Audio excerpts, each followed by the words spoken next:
Boa tarde a todos. Nós queremos agradecer imensamente a presença de todos vocês. Estamos realizando hoje a terceira palestra magna da Software by Maringá, em parceria com o INPE e também com o Conselho de Inovação de Maringá.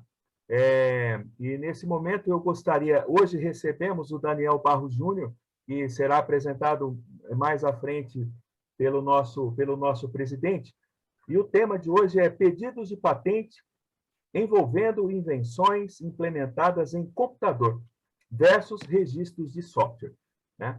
Muito obrigado por todos. Eu também quero agradecer imensamente o apoio, o patrocínio da Village, Marcas e Patentes e também da Atlas.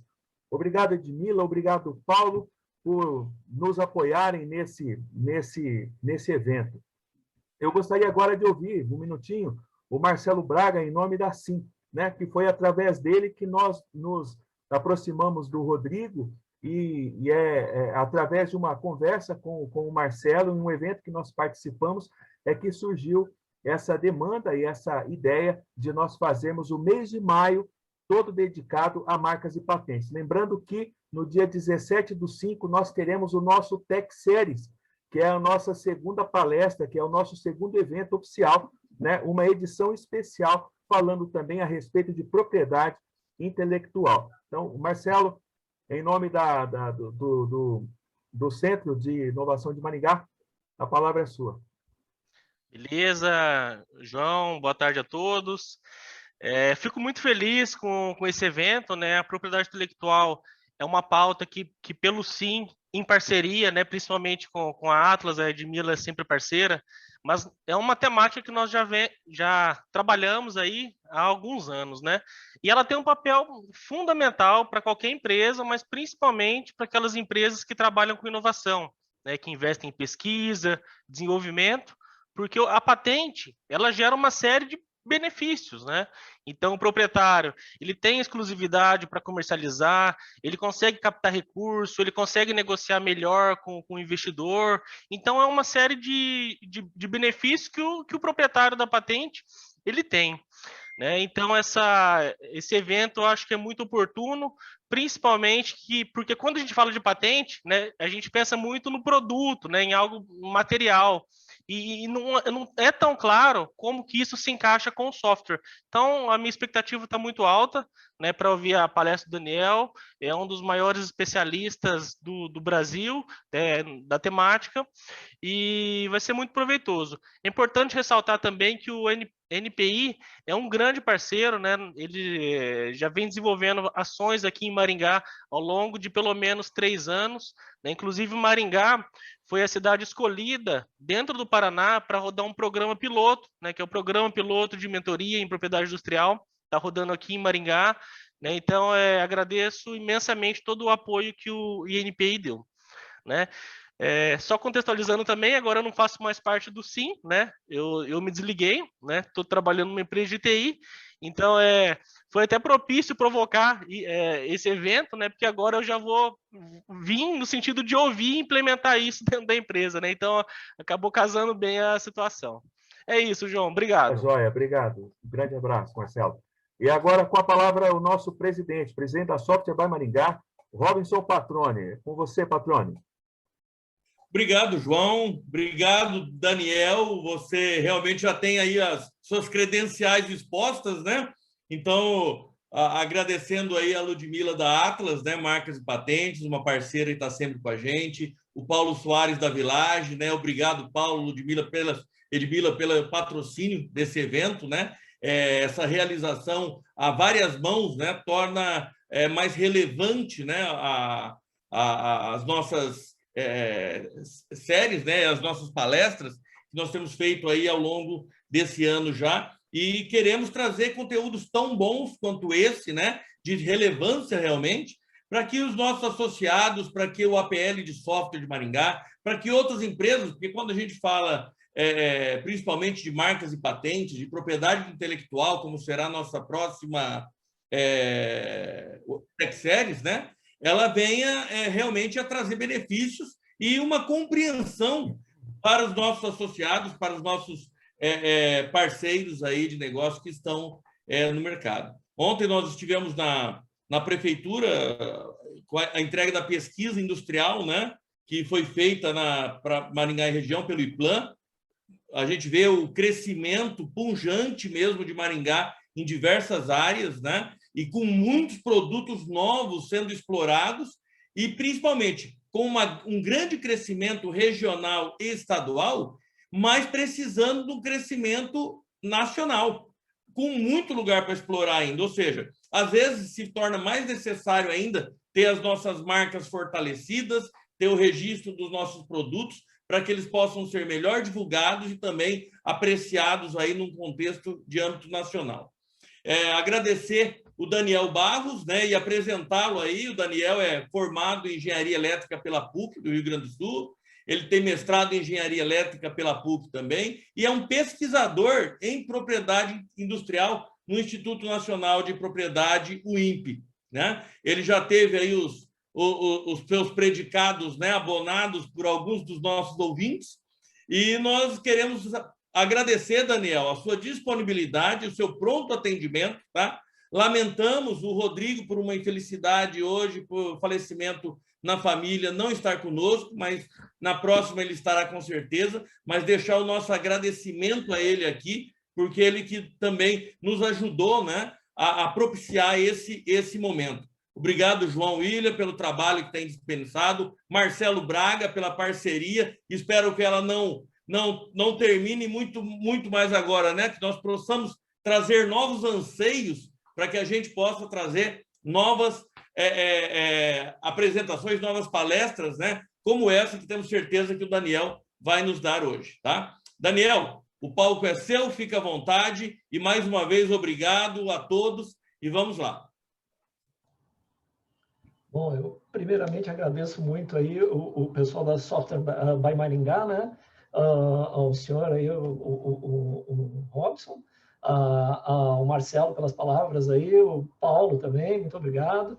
Eu agradeço a todos pelo convite, né? Ao Rodrigo também lá, que organizou o convite com a nossa chefe aqui do Rio Grande do Sul, a Maria Isabel, né? E a gente se coloca à disposição também a qualquer outro evento também, em outras áreas também. A gente também tem examinadores de engenharia química, de química, né? Então, tem outros eventos que são interessantes, pessoal de patentes verdes também, tem também essa área, assim, que é muito interessante também, tanto em programação quanto em construção de hardwares, né?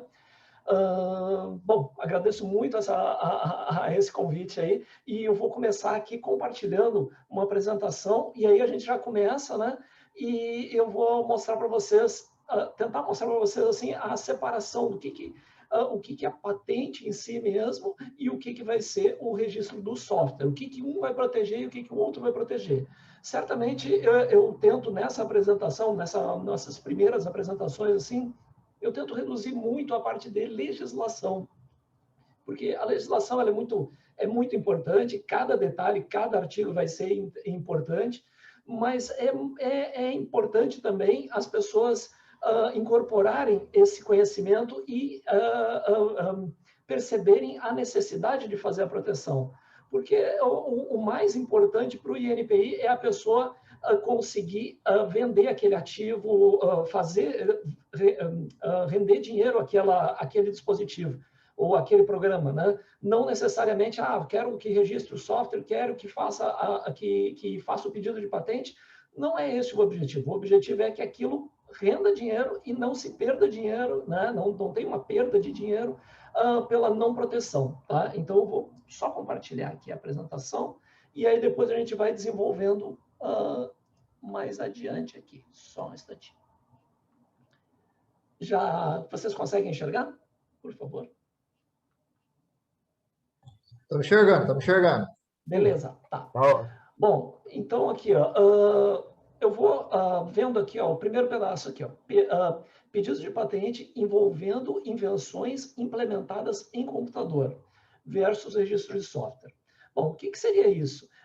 Os pedidos de patente em si são uma forma de proteção de um hardware ou de um método, né? Eu digo hardware porque vai ser um dispositivo, a gente vai ver outros nomes ali que a gente pode utilizar, mas vai ser um equipamento, uma parte de um equipamento, ou pode ser um método. Aí a gente vai começar a ver assim, pô, mas espera aí, método, mas como é que vai ser isso? Eu implemento esse método em programa de computador. Na verdade, isso aqui não precisaria ser um estudo separado, como a gente tenta já organizar de forma separada. É uma patente como outra qualquer, só que ela se estrutura um pouquinho diferente, porque a gente enxerga que é um nicho, uma forma de representação que ela vai permear qualquer tipo de área de patentes, tá? Então, peraí, deixa eu aqui, opa, desculpa. Aqui nesse primeiro slide aqui eu só coloco alguns tópicos assim que eu vou tentar discutir um pouquinho eles com vocês, tá? Mas não que necessariamente seja um título de uma das transparências. Bom, o que é o INPI? Vamos primeiro tentar localizar, assim, situar, né, o formato que o INPI trabalha. O INPI ele vai prestar N serviços, tá? Deles, alguns estão aqui, talvez tenha mais algum outro assim que acaba a gente não enfatizando, mas aqui ó, a gente vai ter o sistema de patentes, marcas, programa de computador, indicação geográfica, contratos, desenho industrial e topografia de circuitos integrados. Tá? Esses aqui são os serviços que o INPI presta. Alguns são registro, que é a gente registra no INPI e o INPI devolve uma data, a data em que foi registrado. Só isso. O INPI não faz análise em alguns deles.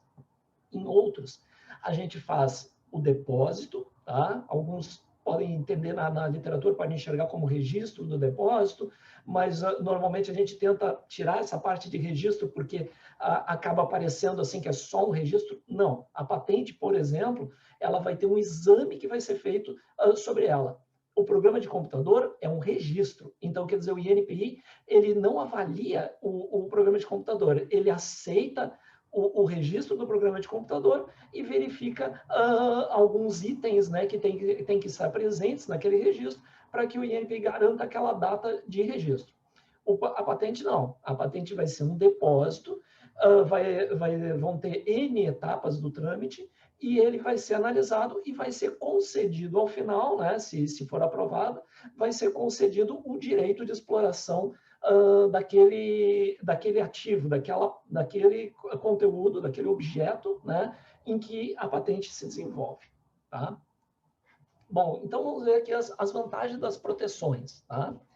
Bom, algumas vantagens seria por que eu vou proteger esses ativos? Tá?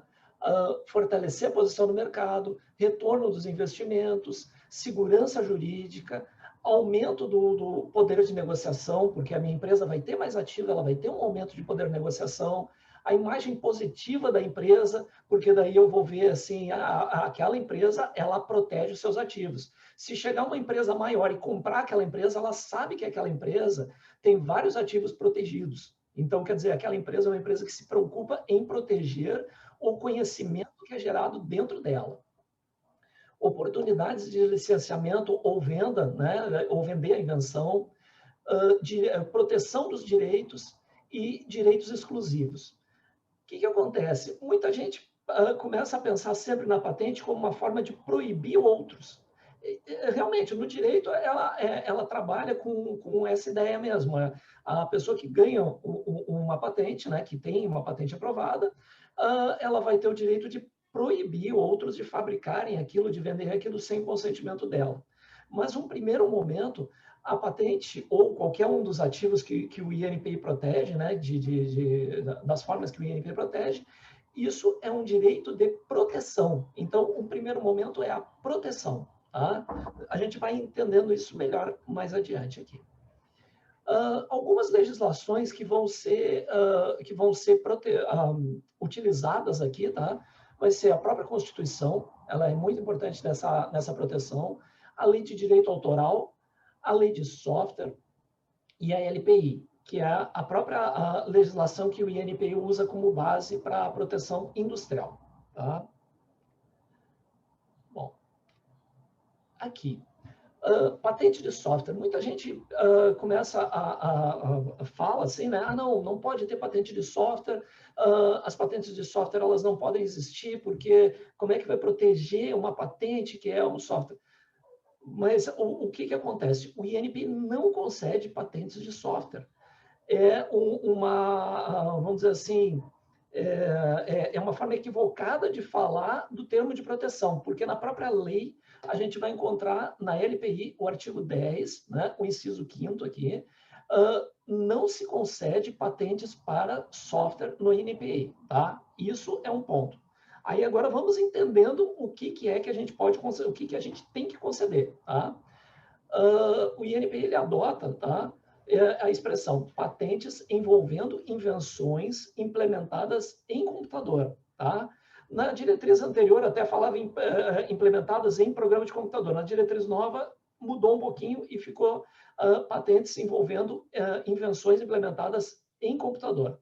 Aí tem uma siglazinha que é o IIC, né? Que daí a gente já acha em N lugares aí essa mesma sigla. Bom, essa aqui é a transparência que eu considero assim, aqui faz a maioria das pessoas elas já vão entender qual é a diferença básica de o que a gente vai conceder e o que a gente vai registrar, tá? Por exemplo, eu tenho esta pessoa aqui, ela teve uma ideia e esta ideia, ela implementou esta ideia, ela organizou essa ideia em um formato de método ou de um processo, por exemplo. Este método aqui, ela contratou um programador ou uma empresa de programação e esse programador fez essa linguagem aqui, Java, Assembler, C, PHP, qualquer linguagem. E contratou uma segunda empresa, um segundo programador e desenvolveu em uma outra linguagem. Esta pessoa aqui, ó, esta empresa, ela tem direito à autoria. Se foi contratado, aí depende conforme o contrato, ela vai ter os direitos autorais de venda, de todos esses direitos sobre esse programa, que vai ser a implementação deste algoritmo. Esta outra aqui, a mesma coisa. Conforme for o contrato que ela fez com esse primeiro ator aqui, né? Ela vai ter o direito de copyright, né? Ou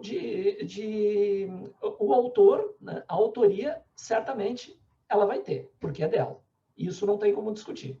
Agora, o direito de negociar esse código aqui vai depender do contrato que fez com esse contrator real, tá?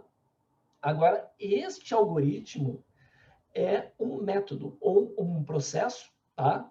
Que pode ser registrado em forma de pedido de patente, tá? Pode ser feito um pedido de patente e este pedido, a partir da data do depósito do pedido, este algoritmo ele está protegido. Se vai ser concedido ou não, isso vai ser decidido conforme os trâmites do processo de patentes, tá? Mas, a partir do depósito deste método, esse primeiro ator aqui, ele tem a expectativa de direito, tá? De conseguir, de ser concedida uma patente para ele. Então, só para a gente separar bem, tá? E essa transparência aqui, ela já isola bastante o entendimento. Este método aqui, que não é um programa de computador, é um método ou um processo, ele pode ser feito um pedido de patente. Esta empresa ou esta pessoa aqui contratado por ele pode fazer um programa de computador. Se esta pessoa aqui pegar este método e desenvolver um programa, ela vai ter que pedir licença para esta primeira pessoa que é dona do método.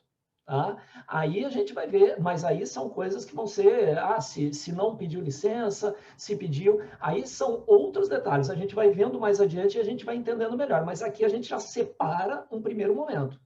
Isso aqui ó, são registro de programa de computador, esses dois. Isso aqui é pedido de patentes, porque o programa de computador ele não vai proteger o que ele faz. Ele vai proteger a escrita do programa de computador, que é um direito autoral. Tá? Bom, vamos indo. Tipos de reivindicações, né? E categorias. Aqui eu tento separar um pouco, mas isso não é muito separado assim na lei mesmo. A gente tenta fazer nas diretrizes um pouco essa separação, mas o que a gente tem? A gente tem um produto, que é uma coisa física, tá? E aí ele pode ter N nomes na hora de fazer a reivindicação. Pode ser um produto, um aparelho, objeto, artigo, equipamento, máquina, né, dispositivo. Isso aqui não é exaustivo, são N formas de eu chamar uma coisa que basicamente é uma coisa física, é uma coisa que é um equipamento, não pode ser um método não é uma coisa física, né? Ele é uma coisa que é implementada, ele pode ser implementado por máquinas? Claro que pode, né? Mas ele pode ser convertido para ser implementado por programa de computador. Então, quer dizer, o nosso momento aqui, isso aqui a gente vai ver aqui, ó, o processo, um uso de alguma coisa que é um pouco mais incomum, assim, nas patentes que eu pego, pelo menos, é um pouco mais incomum o uso em si, mas o processo e método é muito comum a gente pegar e implementar um método ou um processo. Na verdade, até eu não consigo enxergar um processo ou um método que não seja possível implementar em programa de computador. Então, não seria cabível a gente não conceder uma patente para uma coisa que é inventiva, ela tem todos os critérios, ela supera todas as etapas, né, para ganhar uma patente, mas ela foi implementada em software. Então, quer dizer, só por esse motivo de ter sido implementada em software, não há motivo de não conceder essa patente. Porque ela é uma invenção, a pessoa conseguiu fazer, fazer aquela ideia, implementar aquela ideia, e ela implementou. Se ela implementar em hardware, eu vou conceder. Se ela implementar em software, eu não vou conceder. Então, quer dizer, eu não posso separar isso dessa forma. Não é possível fazer isso, porque a legislação não permite dessa forma. Tá? Bom, o que a gente tem quando a gente começa a pensar numa patente? Tá? Daqui a pouco a gente vai separar um pouco mais do que, por enquanto aqui a gente eu vou buscando mais o lado da patente. Depois a gente vai ver o lado do software. O que tem que ter numa patente? Ela tem que ter um efeito técnico. Ela tem que chegar e na legislação, vocês vão ler lá, ela vai ter que ter para um técnico no assunto, que é o que se chama, né? Para um técnico no assunto, ela tem que ter um efeito surpreendente. Tá? Esse efeito surpreendente não precisa ser muito grande, ele pode ser um pequeno efeito surpreendente. Em alguns momentos lá, dentro de um cartucho de impressora, tem uma palhetinha de plástico lá que tira o toner do fusor ali, né? Que é aquele que imprime, que coloca a tinta no papel, vai lá a uma temperatura alta e imprime aquilo. E aí aquela palhetinha vai lá e limpa o fusor, né? Que era esse o nome lá. É essa palhetinha que vai lá e limpa, tira o toner dali. Essa palhetinha, ela tem N pedidos de patente com essas palhetinhas, elas são ou é de plástico, ou é de quanto ao material, pode ter quanto à estrutura, pode ter o depósito onde vai cair aquele toner que foi retirado. Então, quer dizer, isso é o efeito técnico. Ele pode ser pequeno, ele pode ser grande. Se existir o efeito técnico, pode ter um pedido de patente ali, pode ser uma patente. Tá? Então, quer dizer, esse efeito técnico ele pode ser uma otimização de recursos de hardware, por exemplo, eu fazer uma compressão melhor, eu fazer um processamento de imagem melhor, eu ter uma videoconferência como essa que nós estamos fazendo aqui, e está cada vez mais comum, se eu tiver uma videoconferência que consiga transmitir uma quantidade de dados muito maior para uma estrutura menor, que eu teria um gasto menor, isso pode ser um pedido de patente. Isso é um programa de computador? Certamente, porque é indissociável, eu não consigo isolar isso de programa de computador, porque pode até ser implementado em hardware. E aí, esse algoritmo, se ele for implementado em um chip, por exemplo, que seria um dispositivo lógico programável, alguma coisa assim, que seria muito mais rápido, esse algoritmo, ele não pode ser tirado, por exemplo, uma linguagem de programação VHDL, por exemplo, que ela é sintetizada em hardware depois, esse algoritmo que está implementado nessa linguagem VHDL, ele tem que poder ganhar um direito, pelo menos, de ser concedido um pedido de patente para ele. Tá?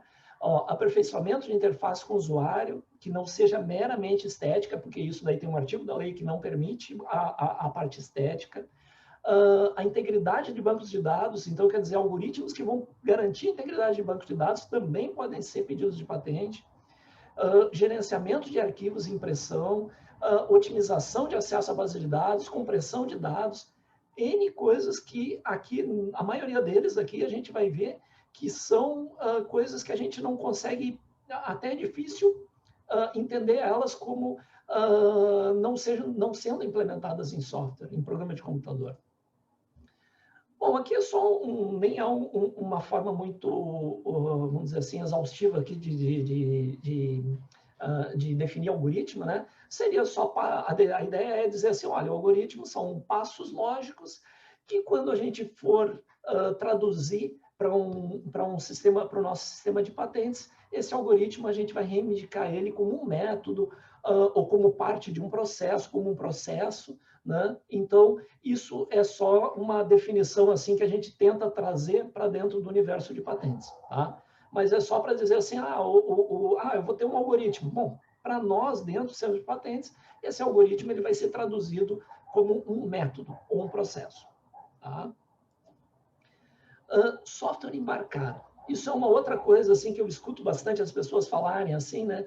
Que, não, se o software for embarcado, aí tem direito a pedir patente. Se o software não for embarcado, não. Isso, na verdade, isso não tem muito sentido do software ou embarcado ou não, porque se eu fizer um algoritmo de compressão de imagem e eu criar um pequeno hardware lá que tem um processador, tem uma memória e implementar ali, eu vou ganhar a patente. Se eu colocar ele num PC, que é um computador de uso geral, eu não tenho direito àquela patente. Não tem sentido. Isso uma coisa não pode estar associada à outra, aonde ele está embarcado. Tá? Claro que aquele hardware onde eu vou embarcar o meu programa de computador que tem implementado nele um algoritmo, tá? Esse hardware, ele certamente, se fui eu que construí esse hardware, ele tem capacidade de ter um pedido de patente para o dispositivo. Isso tudo bem, é um pedido de patente como dispositivo. Agora, aquele método que eu fiz de compressão de dados, eu também tenho condições de fazer um pedido de patentes. Tá? Aqui é só um exemplo, até eu peguei na internet aqui, essa empresa aqui, por exemplo, eles têm um conjunto de patentes lá que eles afirmam lá que eles fazem uma coletânea em todos os países para demonstrar assim, quais seriam os pedidos de patente que estão em vigor, né, ou as patentes em vigor, né, porque enquanto o pedido não é decidido, ele não entrou em domínio público, então a gente tem que considerar como uma possível patente. Tá?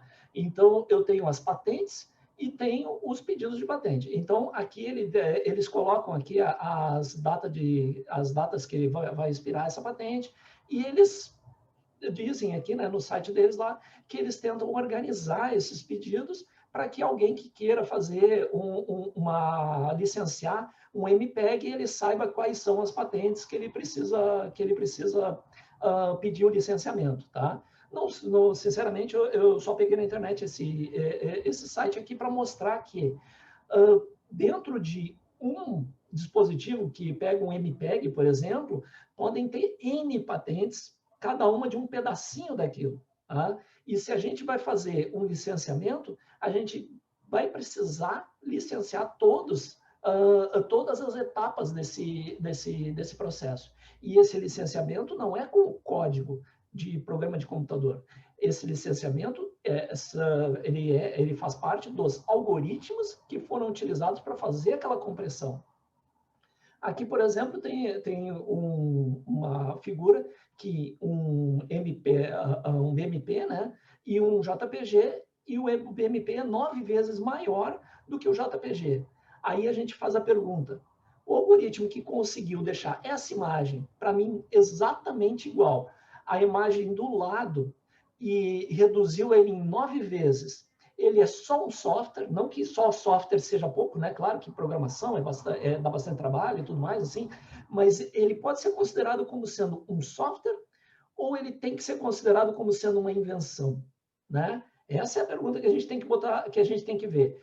Aqui, ó, ele tem um algoritmo que é com perdas. Para uma imagem de um exame de alguma doença, eu posso ter um algoritmo que vai usar perdas? Bom, mas eu preciso ter compressão, eu preciso ter que essas imagens eu tenha que conseguir transmitir elas num tempo mais rápido ou sejam mais leves para mim armazenar, mas eu preciso ter uma fidelidade maior do que ter perdas na imagem. Eu não posso ter perdas nessas imagens de informações de exames médicos, por exemplo, ou talvez possa ter alguma perda, porque também não vai perder a informação. Então, isso tudo tem que ser pensado e tem que ser entendido. Então, quer dizer, o que acontece? Isso aqui, ó, é programação? Sim, é programação. Foi feito com programação para fazer esse algoritmo para passar de um BMP para um JPG. Mas eu tenho que ter em mente que esse algoritmo, ele foi definido, um algoritmo, por alguém que teve um trabalho grande para pensar em como fazer aquele algoritmo, teve um investimento em pesquisa para conseguir fazer aquele algoritmo, e isso eu tenho que poder proteger por patente. Tá? Aqui é só um exemplo também de algumas empresas, né, que em tese a gente olharia para elas e diria, não, a maioria deles, claro, alguns deles têm hardware, alguma coisa assim, mas a maioria deles seria de software, né? Então, só para ter uma ideia, assim, o Google, no Brasil, aqui no INPI, tem 740 pedidos de patente, tá? Não sei se concedidos ou não. A Microsoft 2.000 e poucos, o Uber, por exemplo, né, o Uber Technologies tem 42 no Brasil, Facebook 260 pedidos de patente, tá? Procurando no Google Patents, tá? Perdão, no Google Patents, todos esses aqui, tá? A gente vai ter do Google, a gente vai encontrar colocando o país Brasil, né, 409. Tem uma diferença aqui, porque teve uma época, eu acredito que, se eu não me engano, foi a Motorola que transferiu N patentes para o Google, tá? E no Brasil elas já foram transferidas lá, e possivelmente aqui no Google Patents não teve essa transferência ali ainda.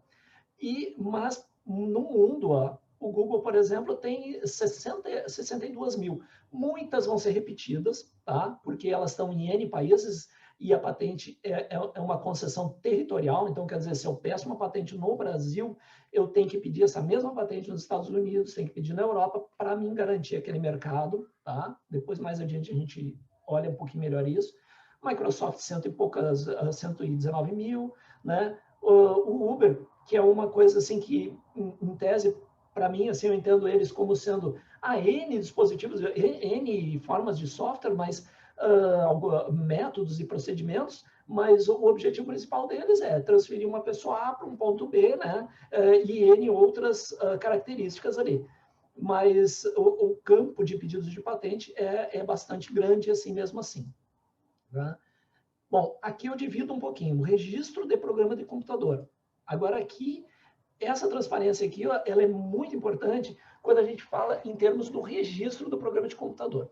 Anteriormente, tá, antigamente, né, há pouco tempo até, o INPI ele pedia para que o usuário enviasse um código, né, um CD, antigamente era papel, depois passou a ser o CD, então o usuário tinha que enviar o código para o INPI registrava aquilo, deixava guardadinho ali e depois devolvia esse documento aqui, tá? Que é o registro esse documento aqui, isso, agora apareceu. Devolvia esse documento que era o registro, tá? Sem nenhuma, vamos dizer assim, análise mais a fundo daquele conhecimento que estava gravado dentro do programa de computador. Simplesmente olhando e dizendo, olha, eu recebi desse usuário em tal data essa quantidade de códigos definidos em tal linguagem, todas essas características do software, mas sem nenhum impedimento, sem nenhuma obrigação, tá, de o que está escrito ali, talvez a descrição rápida ali do que aquele software faz, de que categoria ele é e tudo mais, pelas classes, né? mas não, para algumas categorias, né? Mas não analisar esse software. Esse é o primeiro ponto. Hoje em dia, o INPI, ele pede para que o usuário pegue esse código dele, tem um manual que explica direitinho lá no site, está muito bem explicado cada passo. Ele pede para que o usuário pegue esse código fonte, informações que sejam construídas pelo usuário, pode ter imagens, pode ter telas também de formatos, né? Pode ter, em alguns casos, se quiser botar até personagens de jogos também, porque isso é protegido lá na Biblioteca Nacional, mas aqui também a gente pode conceder essa data, porque o que o INPI vai fazer? O usuário vai, por exemplo, vai pegar todas essas informações, vai colocar todas elas em um arquivo zip, tá? Que são de sua autoria, vai rodar algum tipo de aplicativo que gere uma compressão, né? Que a gente chama aqui do hash, tá? Esse hash, ele lá no manual lá tá constando lá que vai ser o MD5, o SHA-1, o SHA-224, o SHA-256, SHA-512, né? Então, ele vai gerar esse hash, o usuário, tudo na sua máquina local, na sua máquina lá da pessoa que está fazendo aquele registro para ele. O INPI só vai receber no formulário do registro as informações quanto ao registro do software e vai receber esse hash. É muito importante que na hora do registro seja colocado em qual formatação foi feito, em qual compressão, né, qual tipo de hash foi gerado, para que seja gerado aqui, ó, olha, foi gerado aqui, vai precisar ter assinatura eletrônica também para conseguir gerar esse registro, tá?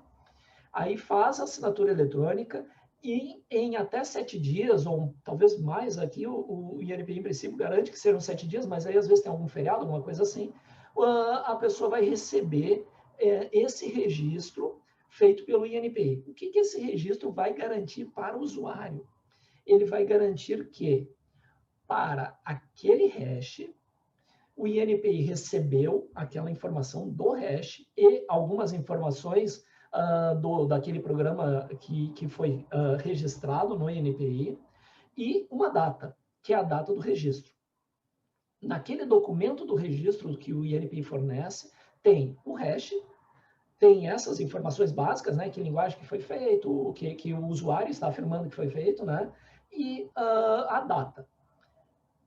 Se em algum momento for necessário, em algum embate judicial, alguma coisa assim, né, algum evento judicial, o juiz vai solicitar a um perito, né, que eu não sei exatamente o procedimento, tá, mas o juiz em princípio vai solicitar para um perito pegar aquele mesmo conjunto de informações, aquele mesmo zip que o usuário gerou, vai gerar novamente aquele hash na data atual.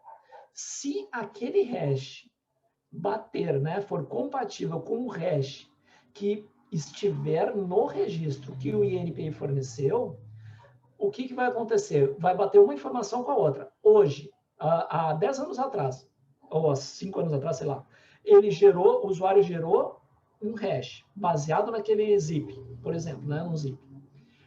Mandou aquele hash para o INPI e recebeu o registro com o hash. 5 anos depois, o juiz vai pedir a um perito lá, ou vai pegar aquele código, aquele zip que o usuário tem a obrigação agora de guardar aquilo, tá? O perito vai pegar aquele código, aquele zip, vai gerar novamente o hash e vai comparar. Este hash que está sendo gerado hoje, ele é igual ao hash que está no registro fornecido pelo INPI com a data tal? Sim, os dois são iguais. Bom, então, a partir de agora, o juiz vai entender que tudo que está armazenado dentro daquele zip foi armazenado naquela data e foi registrado naquela data. Então, o INPI vai fornecer essa data, que é um marco judicial, né? Ela é um marco que certamente o pessoal de registro de software vai ter um entendimento, aí, uma explicação da parte mais da legislação, tá? Mas esta data é que é fornecida pelo INPI. E aí agora a gente vai para o ponto que é muito importante aqui, que o Elmar, que era o chefe da área, né? Acho que agora é o Alexandre, né? Mas um ponto que o Elmar sempre chamou atenção, tá? Ele se aposentou já, né? Ele sempre chamou atenção nas apresentações dele. Ó, o registro de software, ele não protege a funcionalidade. Então, quer dizer, eu tenho dentro do software, eu implementei N algoritmos. Estes algoritmos estão protegidos? Não. O que está protegido é o direito autoral, é o código. Tanto que lá naquela transparência lá atrás eu falei, se uma pessoa que é dona do algoritmo, ela contrata uma empresa, duas empresas diferentes, para implementar uma em PHP e a outra em Visual Basic, aquelas empresas vão ser os autores, podem fazer seus registros, né? Tanto do PHP quanto do Visual Basic, mas a pessoa que fez o depósito do método é que vai ter a proteção deste método, caso venha a ser concedido a patente daquele método. Tá? Porque ele pode também não ser concedido depois, mas está protegido desde a data do depósito, tem a expectativa do direito. Tá? Então, o que é muito importante aqui, ó, não protege a funcionalidade, protege o código, o texto. É que nem um livro. Quando a gente escreve um livro, o direito autoral ali, ele está protegendo as linhas que estão escritas ali, né? O texto que está escrito em si mesmo. Tá? Mas, por exemplo, eu consigo resolver um problema de formas diferentes. O mesmo problema eu consigo resolver de formas diferentes. Por isso que, se eu resolver esse mesmo problema de método, feito agora, ao invés de ser em PHP, em Visual Basic, se eu resolver ele em VHDL, que é uma linguagem que eu vou gravar ela depois de um hardware, também é uma outra forma de linguagem. Eu posso resolver esse problema em montagem de papeizinhos, post-its. Se eu pegar um algoritmo e desenvolver, fizer toda uma parafernália de post-its e eu implementar esse algoritmo, a patente vai estar protegendo esse método. Mas os registros de software não vão estar proibindo ele de ser implementado em post-its. Tá? Vamos seguir mais adiante aqui. Aqui é um outro exemplo, tá? De o que acontece então. Ó, um algoritmo ele pode ter direito a um pedido de patente. Método, processo, né? Vai ter direito a um pedido de patente, com certeza, e pode ser concedida a patente. A implementação por software, ela vai ter o direito do registro de programa de computador. Isso é natural. Tá? Aqui um exemplo de uma empresa, tá? Que, se eu não me engano, eu olhei agora hoje até, aqui eu acho que não está o nome dela, Crypt, eu acho, eu não me lembro agora o nome, mas é uma parceria com a Unicamp, né? Onde eles fizeram um pedido, eu acho que está na próxima transparência aqui. Essa aqui. Essa Cryptos aqui é uma parceria com a Unicamp, né? Eles fizeram um pedido de patente, um registro de programa de computador, uma topografia de circuitos integrados e um registro de marca. Não necessariamente sobre o mesmo objeto, tá? Foi só um exemplo aqui de uma empresa que aproveitou 4 dos ativos, né, que o INP disponibiliza a proteção. Tá? Aqui, então, ó, o método protegido por patente. A escrita do código protegida por direito autoral no registro de programa de computador. E a implementação da camada de chip lá, protegida por um registro de topografia de circuitos integrados. Isso aqui é uma coisa muito particular, e isso não é a construção de uma placa de circuito impresso. Tá? É um dispositivo implementado em circuitos integrados. Tá? É um pouco diferente. É uma implementação em silício, é uma implementação a um nível de hardware bem baixo nível, vamos dizer assim, né, que a gente chamaria. Tá? Então, isso aqui é um tipo de registro que ele é muito raro, principalmente no Brasil. A gente tem muito poucos, tá? Sendo feitos, talvez meia dúzia por ano, aí, não sei se tudo isso. Porque ele tem que ser feito por uma fábrica, né? ou uma universidade também pode, mas porque pode ser em simulação também, mas é um registro muito restrito. Tá? Esses aqui não, esses aqui Esse aqui muito popular, muito útil, e esse aqui um pouco menos popular, né? Porque ele já é mais complicado, mas ele vai para uma proteção com uma abrangência maior. Tá? Bom, aí agora a gente vem para a pergunta, tá? Que eu já de antemão, eu digo assim, não sei exatamente qual é a resposta, tá? Porque qual proteção é mais adequada? Cada empresa vai ter que ver qual a sua proteção mais importante. Porque, claro que registro de software, para todas as empresas de software vai ser importante, mas qual é a periodicidade que eu devo proteger o meu software? Ah, mas aí eu penso assim na comparação. Bom, registro de software é direito autoral. Se eu pensar num livro, então vamos passar para a etapa anterior. Quando que nasceu o direito autoral lá? Ah, pensar num livro. Se eu escrevi um livro há 10 anos atrás, e aí eu protegi ele. Ao natural, ele não precisa ter registro, tá? Ele não é obrigatório por lei, mas a lei me garante uma data que juridicamente é válida. E se eu não proteger por registro registrar o livro, se eu não fizer a proteção do registro do livro ou do registro do software, vai depender das minhas provas que eu vou tentar comprovar aquela data que eu produzi aquele livro ou aquele software. Tá? Se eu fizer o registro do livro ou o registro do software, eu tenho uma data específica garantida pela legislação por um órgão competente para garantir essa data. Tá? Então, o que acontece? Um livro, se eu fiz ele há 10 anos atrás e fiz o registro direitinho lá, publiquei ele. Tá. Aí passaram-se 10 anos, eu escrevi 5, 6 capítulos novos dele. É o mesmo livro? Ele é o mesmo livro, só que ele tem 5, 6 capítulos diferentes agora. Então, eu protegi ele, eu tenho que reprotegê-lo, talvez. Eu tenho que republicá-lo para proteger aqueles novos capítulos. Porque o direito autoral ali, ele já, naqueles 10 novos capítulos, ele não protegeu lá atrás, há 10 anos atrás. Tá? Eu escrevi que seja um capítulo novo. Esse capítulo novo ele não está protegido com aquela data de publicação anterior. Eu tenho que reproteger ele publicando de novo, ou fazendo o registro dele. O software é a mesma coisa. Se eu tiver uma modificação significativa no meu software que eu acho interessante refazer o registro, é importante refazer esse registro. Ah, eu tenho como alterar o registro anterior? Não. O registro é feito em uma data e eu estou registrando aquilo que foi feito no ZIP. Tanto que o INPI não tem um código fonte, o INPI tem um hash que foi gerado a partir daquele código fonte. Aquela compactação, vamos dizer, né, daquele hash, ela é com perda. Eu não tenho, né, perda 100% até. Eu não tenho como pegar a informação que foi utilizada para gerar aquele hash. Tá? Então, quer dizer, se eu quiser se eu alterar o meu software, eu preciso fazer um novo registro. Tá?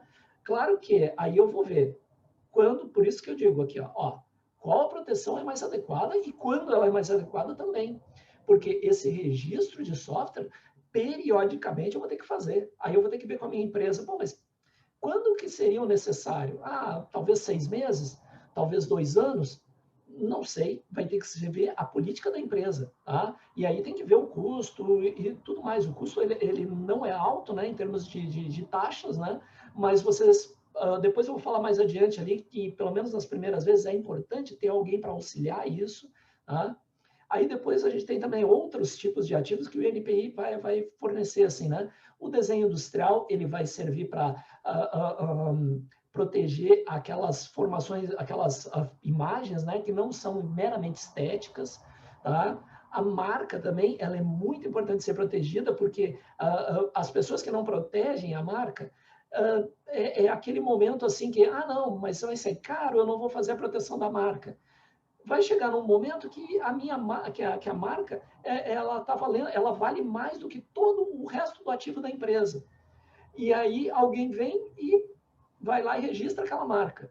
Então, quer dizer, a proteção, ela serve, em muitos momentos a gente fala assim, não, mas eu vou proibir um terceiro, mas pode ser que um terceiro me proíba de usar aquela marca. Então, quer dizer, por isso que a gente chama de proteção. É o primeiro momento, é a proteção que a gente precisa cuidar. Porque a marca, ela pode valer mais do que todos os computadores, os carros, os prédios, ela pode acabar valendo mais do que tudo isso. Tá? E a patente é uma outra forma de proteção, que ela vai proteger o meu algoritmo. Como, da mesma forma que a gente viu nas transparências anteriores, ela fica um nível acima, tá? Em termos de proteção, ela fica um pouco acima da proteção do software em si, porque o software pode ser resolvido em N formas de linguagem, em N programações. Mas a patente, ela protege o algoritmo. Ela protege a raiz daquilo que foi gerado. Eu posso fazer aquela implementação, eu posso fazer ela em canos de água, eu posso fazer ela em programação de computador, eu posso fazer em post-its, eu posso fazer em coisas físicas, eu posso fazer em implementações que são virtuais, né? E tudo isso, mas só que a patente ela está um nível acima. Ela está protegendo o algoritmo. Tá? O segredo industrial também é uma opção. Tá? Então, várias fabricantes protegem para o segredo industrial, mas vocês vão ver também que, de qualquer forma, em qualquer momento aqui, ó, mesmo que eu tenha uma patente depositada, né, ou que eu tenha um registro de software, o segredo industrial, vocês vão sempre conviver com ele em algum momento. Nem que seja a ver com os e-mails transferidos de um lado para o outro dentro da empresa. Essa área aqui, ó, de segredo, vocês vão ter que ter o cuidado da proteção. Tá? Então, quer dizer, essa área de segredo industrial não é só proteger o hardware, proteger o software, ela vai proteger toda a estrutura da empresa, até a forma de trabalho da empresa, a estratégia da empresa, tudo vai ser protegido por segredo que não consegue ser protegido por outra área, por exemplo. Tá? Aqui eu tenho alguns cuidados, assim, né, que são interessantes, tá? Que a gente precisa tomar esses cuidados quando a gente vai pensar tanto em patentes como em outros ativos, né, que a gente vai tentar proteger. Por exemplo, tá? Eu vou citar algumas coisas aqui e a gente vai tentar entender. Claro que isso aqui não é exaustivo, certamente, tá?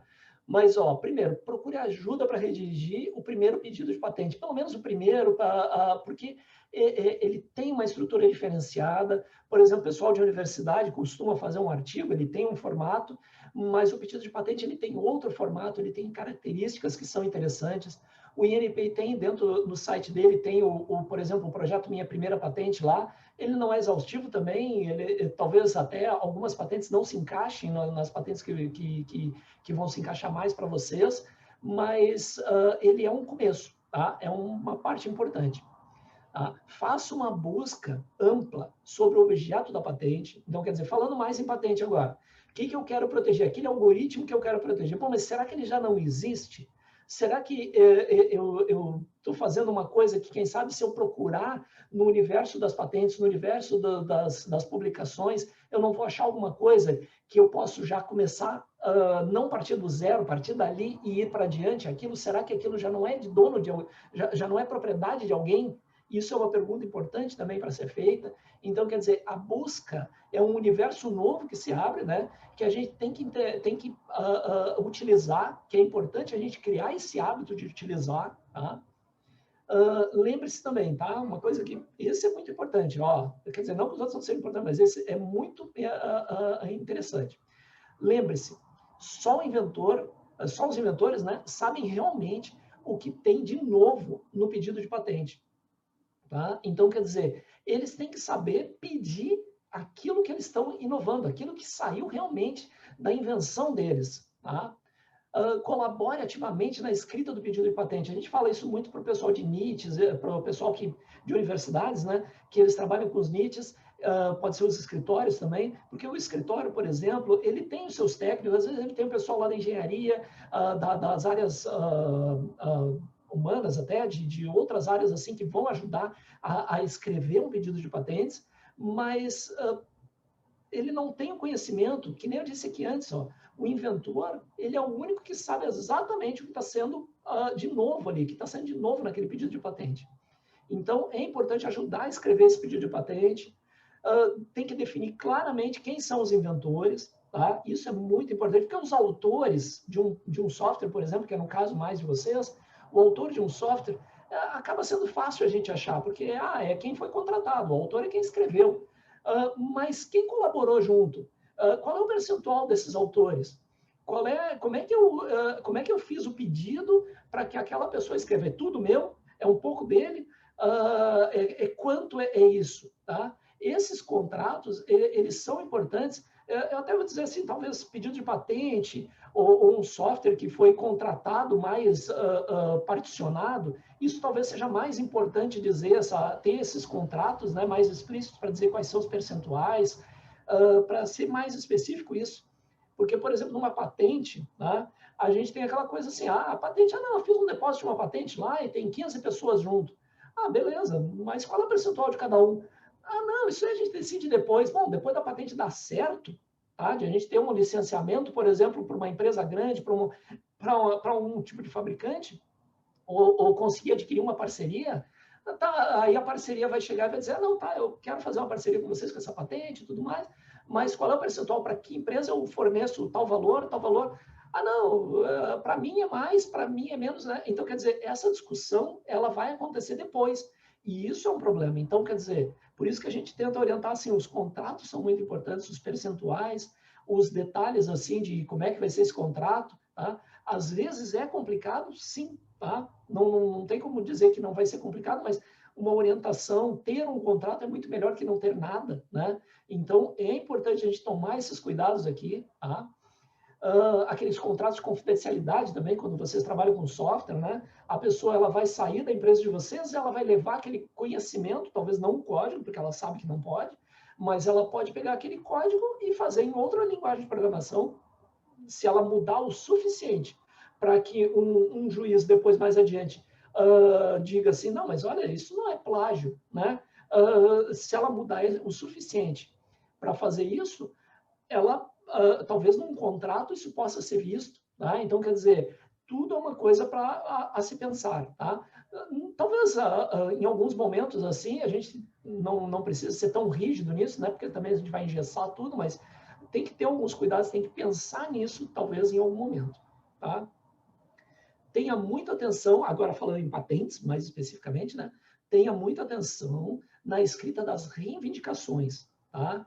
Defina claramente, né, o seu invento em detalhes. Porque o que acontece? A reivindicação é o que, ao final de tudo, de todo um pedido de patentes, é o que realmente está sendo concedido. Tá? Ele vai ser contextualizado dentro do que vai estar no relatório descritivo, dentro dos desenhos, mas o que vai ser concedido, o que vai ser permitido, dado uma carta patente para aquela pessoa, para que ela proíba terceiros de fazer aquilo, é o que está escrito na reivindicação. Tá?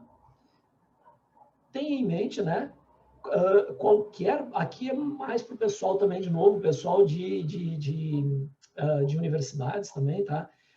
Qualquer publicação com mais de um ano, ela pode inviabilizar o depósito, tá? Porque o que acontece? No Brasil existe o período de graça, que é uma coisa assim, eu faço um artigo de uma publicação internacional de revista, né?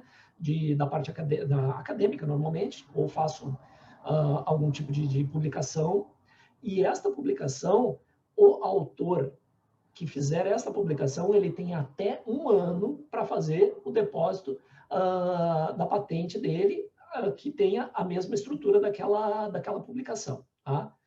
Isso talvez não se encaixe muito para vocês ali, mais para software, para empresas de software, né, que não fazem publicações assim muito antecipadas, elas vão mais para o produto. Mas, por exemplo, se eu tiver um produto que ele demonstre toda a estrutura dele, o algoritmo dele, que eu publique isso pode virar um pedido de patente e se não estiver protegido, né, ele pode ser indeferido pela própria publicação da empresa. Tá? Algumas etapas de um pedido de patente, tá? A gente vai ter o depósito, a partir do depósito daquele pedido, que pode ser no Brasil ou em outros países, tá? A partir do depósito, as divulgações podem ser feitas à vontade, a publicação vai acontecer em até 18 meses, o requerimento do exame, né, que precisa fazer um pedido de exame para esse pedido de patente, né? Ele tem que ser em até 36 meses. Aqui são em linhas gerais, tá? Eu não tem várias particularidades aqui que podem ser vistas, tá? Pedido de antecipação de publicação, o pedido de exame também pode ser antecipado e tudo mais.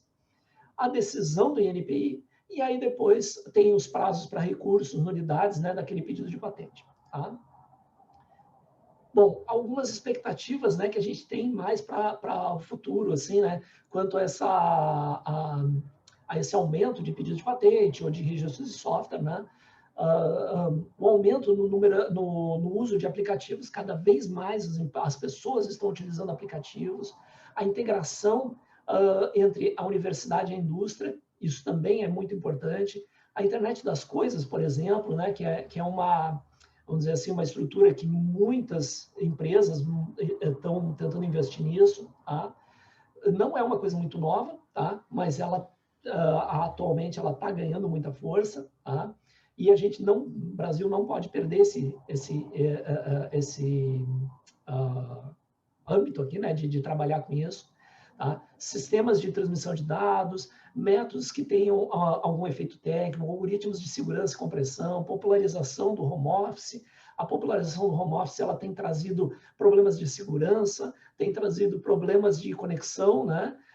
De fazer reuniões.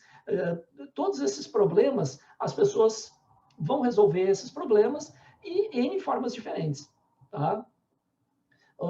E tudo isso gera software, gera patentes, todo esse tipo de coisa, né? Toda solução para esses problemas, né? Cada vez mais vai gerar isso. Tá? O aumento no uso da internet, isso certamente vão começar a aparecer novos algoritmos que vão ter patentes, e para a gente usar esses algoritmos, a gente vai ter que pedir licenciamentos. Então, quer dizer, por exemplo, na verdade, eu não saberia dizer até quais são os algoritmos que foram feitos os registros no INPI. Mas, por exemplo, se eu tiver um algoritmo de compactação que não foi feito pedido de patentes no INPI, e esse algoritmo de compactação foi concedido, por exemplo, uma patente nos Estados Unidos, mas não tem uma patente equivalente aqui, não foi feito pedido aqui, ele, a partir dos prazos todos transcorridos de depósito, né, de 2 anos, 1 ano ali, por ali, mais ou menos, 3 anos, talvez, máximo, assim, em algum país assim, tá? Teria que ver quais são os trâmites. Se aquele pedido de patentes, ele foi feito lá, nos Estados Unidos ou na Europa, e ele não foi feito no Brasil, ele entra em domínio público no Brasil. Nos países que não for feito o pedido, ele vai entrar em domínio público. Por exemplo, se vocês fizerem um pedido de patentes de algum algoritmo, de algum método, né, processo, se for feito um pedido de patente no Brasil e vocês querem o mercado dos Estados Unidos, o mercado europeu precisa fazer o pedido no mercado dos Estados Unidos, precisa fazer o pedido em cada país da Europa. E isso vão existir métodos, né? Vão existir programas lá, o PCT, existem alguns procedimentos, né? Que servem de guarda-chuva, que servem de forma de tentar facilitar esse pedido de depósitos em N países, tá? Mas ele é territorial, tá? Vamos ver aqui. Tá. Bom, aqui é mais para o pessoal de universidades mesmo, tá? Que é a tentativa aqui mostrar, né, e incentivar também que a CAPES ela tem valorizado mais os pedidos de software, a proteção intelectual de um modo geral, né? Ela tem valorizado mais, assim, não que vá desvalorizar o artigo publicado e tudo mais, não, isso continua mais ou menos nos mesmos critérios. Mas a ideia é valorizar a patente depositada com um determinado valor, né? A patente concedida, quer dizer, eu tenho a patente depositada, é um valor. A patente concedida vai ser um valor maior, porque ela já foi analisada pelo INPI, ela já foi concedida, ela já tem um direito adquirido. Agora, a patente licenciada, sim, ela é uma patente que, ao final de tudo, tá, de todos esses processos, de toda a parte de patentes no INPI, o objetivo final não é ter 10 milhões de depósitos. A ideia é ter patentes licenciadas, que são patentes que estão rendendo dinheiro, né, para os seus proprietários. Tá? Aqui eu tenho alguns links aqui, depois vocês podem olhar, tá? Que, por exemplo, o pessoal da Química, por exemplo, eles têm uma coletânea de N patentes que eles têm, tanto as depositadas, concedidas e licenciadas, né, separados ali. Eles fizeram uma coletânea muito boa, tá? Nesses documentos aqui de meio termo que a CAPES costuma utilizar, eles têm uma lista toda de várias dessas patentes. O pessoal da química, da biotecnologia, eles têm patentes com muito valor, né? da alta tecnologia de computação e de hardware, né? O problema do Brasil é que o Brasil não tem uma indústria que desenvolva bastante isso e não tem também aquela que a gente chama de cultura de patentes. Então, quer dizer, não se protege, a gente inventa bastante, mas não protege. Então, isso é um problema. Tá? Vamos dizer assim, outros países, eles vêm, fazem visitas, olham, vocês estão inventando isso e tal, vai lá e leva isso e torna isso patente. Então, quer dizer, o hábito por exemplo, já na universidade, o hábito do pesquisador das universidades da Europa, dos Estados Unidos, primeiro faz o depósito da patente, registro de software certamente também vai fazer, tá? Faz o depósito da patente e depois faz as publicações em periódicos e tudo mais. Por quê? Porque ele sabe que a empresa ou o próprio governo que está financiando aquela pesquisa dele vai valorizar muito aquela proteção, porque aquilo não é que ele vai proibir outros de fazer, mas ele vai ter o direito de permitir quem ele quiser, pode ser até de graça, ele pode conceder até de graça, não tem problema, mas ele vai ter o direito de recuperar, né, aqueles investimentos que foram feitos quando ele achar necessário. Então, quer dizer, ele pode pegar, o pesquisador vai lá, faz o depósito da patente, faz o registro do software também, e depois faz as publicações internacionais. A partir daí, ele já está protegido, né, naquele país que ele escolheu, claro. De qualquer forma, de forma indireta, ele também está protegido para fazer nos outros países, para fazer a exploração nos outros países, porque no momento que, por exemplo, um pesquisador dos Estados Unidos, ele deposita uma patente nos Estados Unidos. Ele só depositou nos Estados Unidos.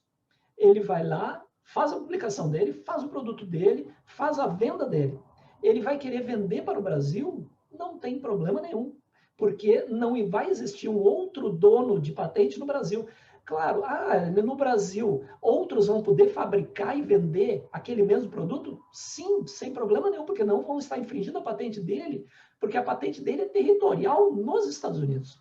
Mas, quando ele depositou nos Estados Unidos, ele criou uma certa forma de produzir um domínio público no resto do mundo, depois de terminar o prazo dele de fazer os depósitos nos países do mundo.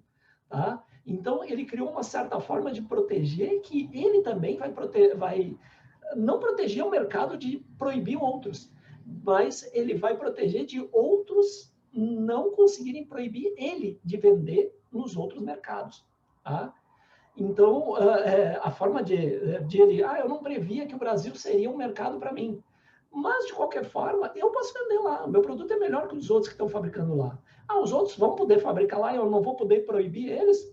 Tudo bem, não tem problema. A minha marca, ela é um outro ativo. A minha marca, todo mundo conhece. A minha marca o pessoal vai comprar da minha marca, né? Então, quer dizer, muitas das estratégias, né, certamente vão para esse lado. Tá? Bom, aqui está o programa aqui, eu acho que, não me lembro quem foi que citou, se foi o Marcelo, acredito que alguma pessoa citou, né? Sim, o Marcelo. Beleza. O Marcelo citou o programa de mentoria em TI, né? Que o INPI vai fazer aqui no Paraná, né? E aí, o que acontece? Esse programa de mentoria, ele tem alguns critérios, né? Que ele vai precisar que seja uma unidade Embrapi ou alguma outra unidade, né? Então, ele tem toda uma estrutura que o INPI vai auxiliar, vai gerar, já estão sendo feitos treinamentos, né, de várias pessoas que estão sendo indicadas, né? Então, as pessoas são indicadas, o INPI faz o treinamento em PI, em propriedade intelectual, propriedade industrial, fala um pouquinho, né, de intelectual, depois a gente pode separar isso, mas propriedade industrial, o INPI faz esse treinamento, né? E aí depois um examinador do INPI, ele vai ser destacado para ajudar, né? Não para ajudar a escrever a patente, porque a gente não pode colaborar na escrita do pedido de patente especificamente, mas ele vai conseguir dizer assim, olha, mas orientar a fazer buscas. Olha, vocês podem pesquisar. Como é que vocês fazem a busca de vocês? Peguem tais palavras-chave e vão lá e façam as buscas de vocês. Foram esses os critérios que vocês acharam? Vão ser coisas desse tipo, assim, que o examinador do INPI vai conseguir dar orientações. A ideia do INPI é começar a criar esse tipo de conhecimento, esse tipo de estrutura, onde os próprios pesquisadores, depois, eles vão disseminar, né, essa forma de desenvolvimento dos pedidos de patente. Porque outro problema que a gente encontra nos pedidos de patentes depositados no Brasil, o problema é, a gente diz, o pedido escrito por brasileiros é mal escrito. Não, mas vejam bem, ele não é exatamente mal, não é por ser, não, mal escrito é porque a letra, né, ou algo assim, ou ele está escrevendo com um texto ruim, um português ruim. Não, não é isso. O pesquisador brasileiro escreve bem. O problema, em termos de escrita do texto, não é uma questão da língua portuguesa, né? É uma questão a estrutura de um pedido de patente. A conscientização de que, por exemplo, isso que vocês estão fazendo hoje, por exemplo, essa apresentação, né, que a gente vem fazer, é isolar o que é o pedido de patente e o que é o registro do software. O que eu estou protegendo com o pedido de patente? Isso é escrever bem, é eu saber qual é o objetivo quando eu for escrever um pedido de patente, qual é o objetivo? Qual é o meu objetivo? Eu estou protegendo o algoritmo? Eu não estou protegendo por exemplo, eu pegar uma cadeira e eu vou dizer assim, eu quero proteger, por exemplo, quando eu falo em objeto, né? Eu quero proteger uma cadeira. Eu não vou fazer uma reivindicação dizendo eu quero proteger uma cadeira, porque uma cadeira já está em domínio público. Eu quero proteger uma cadeira que ela resolve um problema técnico que ainda não foi, que já foi resolvido, mas não daquele jeito que eu estou resolvendo. Eu vou fazer uma cadeira que ela tem um dispositivo que ela ajuda uma pessoa lá que tem alguma determinada limitação, e esse dispositivo é que vai ser protegido por patente. Então, é essa escrita que esse projeto piloto aqui vai tentar auxiliar os desenvolvedores, não a escrever, porque a gente não pode... Porque, por exemplo, se um examinador do INPI ajudar a escrever, ele vai estar dando uma falsa expectativa que depois o próximo examinador que for examinar vai dizer, não, se foi escrito com a ajuda de alguém do INPI, vai ser aprovado. E não é a verdade. Aqui a gente vai dar o auxílio, vai fazer o treinamento para o entendimento melhorar. Vai direcionar, talvez, a pessoa a entender, mas espera aí, eu tenho que buscar isso, né? Eu tenho que ver como é que eu vou escrever.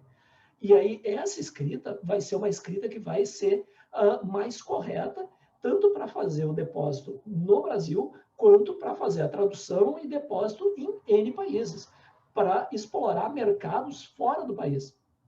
Tá?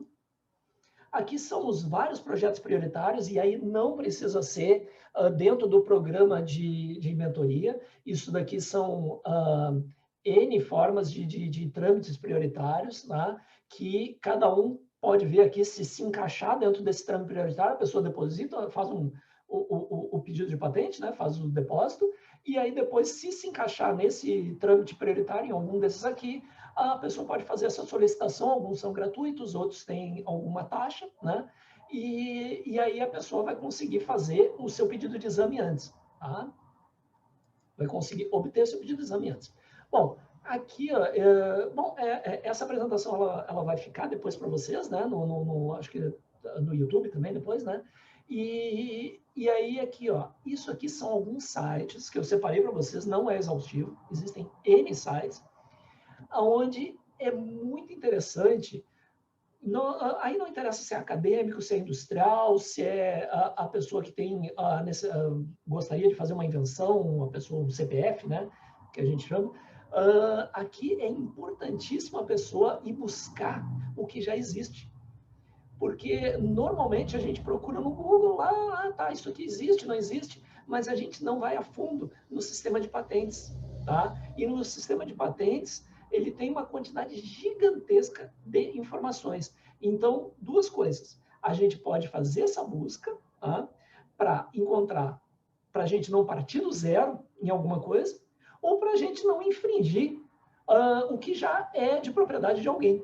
Tá? Por mais que a gente invente alguma coisa, pode ser que eu esteja fazendo, talvez, uma engenharia reversa de alguma coisa. Isso pode ser feito? Pode, mas se for vendido aquilo, né? Aí a comercialização e tudo mais, aí tem que ver se não tem uma patente ligada àquilo. E isso aqui pode ajudar bastante, tá? Isso aqui são sites gratuitos, tá? Que pode ser utilizado para pesquisa, para busca, né? E esses aqui são sites de escritórios, tá? Que são escritórios, esse aqui é o do Brasil, esse aqui é dos Estados Unidos, Japão, né? Cada um vão se concentrar mais em patentes do seu próprio país, que foram depositadas nos países, né? Por exemplo, da Alemanha vai ter os da Alemanha, né? O Reino Unido vai ter lá todos os que são depositados no Reino Unido. Alguns deles até vão pesquisar na China, vão fazer pesquisas em outros tipos de escritórios. Esses aqui não, esses aqui vão ter uma tendência a pesquisar em vários, alguns em centenas de escritórios aí pelo mundo. Tá? Uma coisa que é importante, a patente, eu fiz o depósito dela só no meu país. Beleza, está feito no país. Mas é importante pesquisar nos outros, tá? Para saber se eu não vou ser indeferido de primeira, né? Quando fizer o depósito. Tá? Algumas reflexões aqui, né, que são importantes, né? Temos que ter em mente, né, quando e como usar a forma de proteção existente. A gente tem várias formas de proteção que o INPI disponibiliza.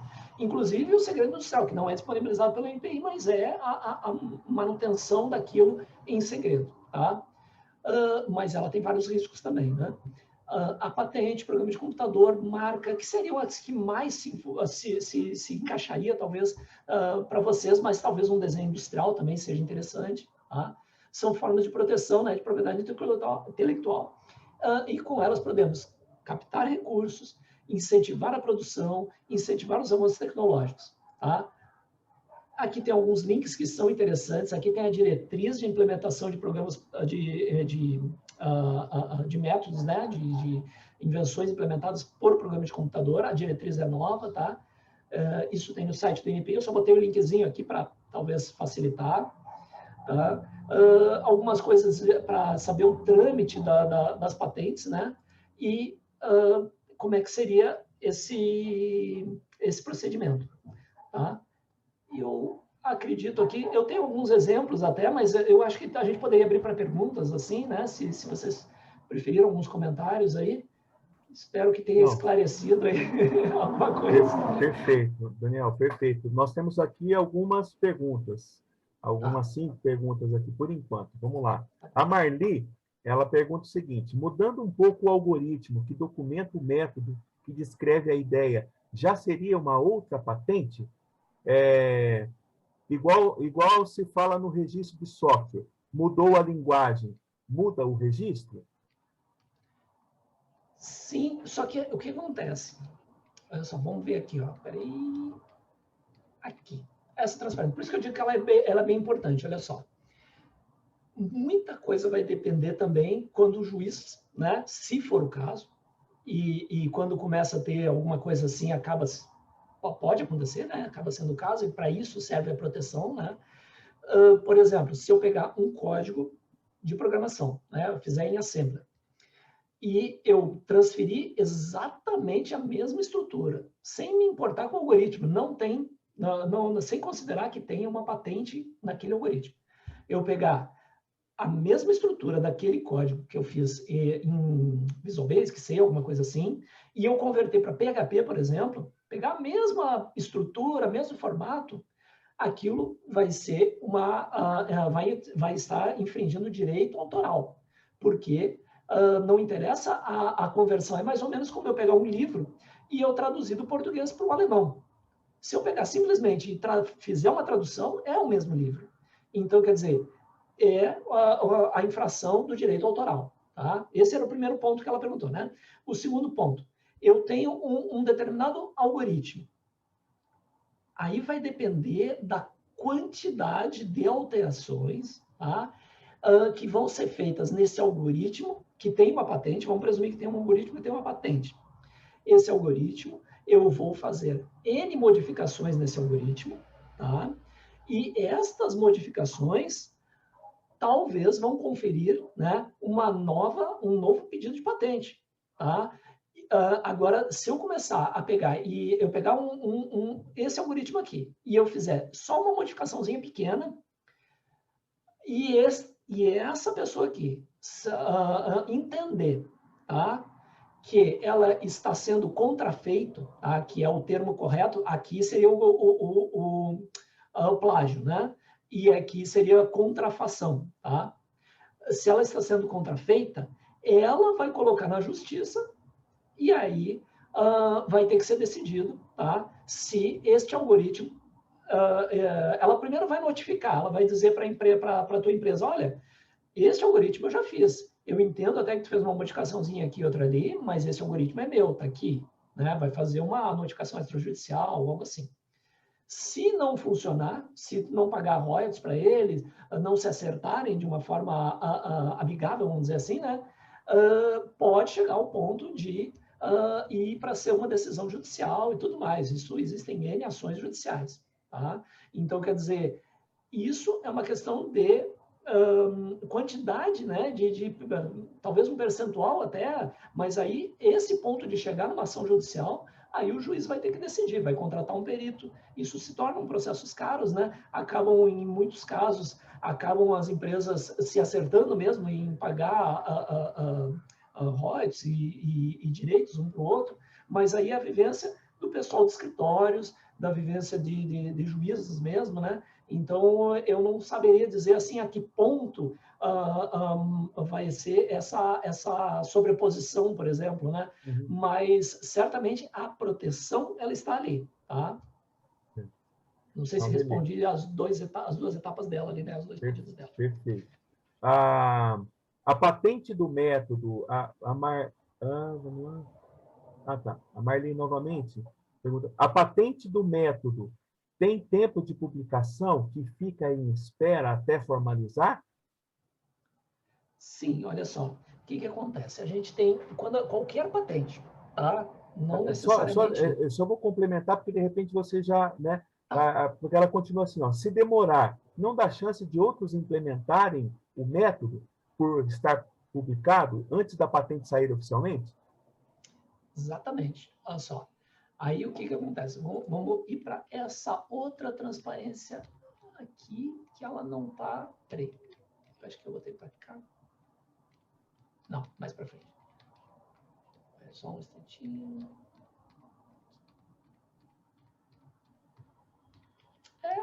Eu vou achar ela, só um pouquinho, gente. É uma que fala aqui... Deixa eu ver, talvez eu estou andando rápido demais. Peraí. Não... Aqui, é esse aqui. É que ela era diferente o formatinho dela. O que acontece?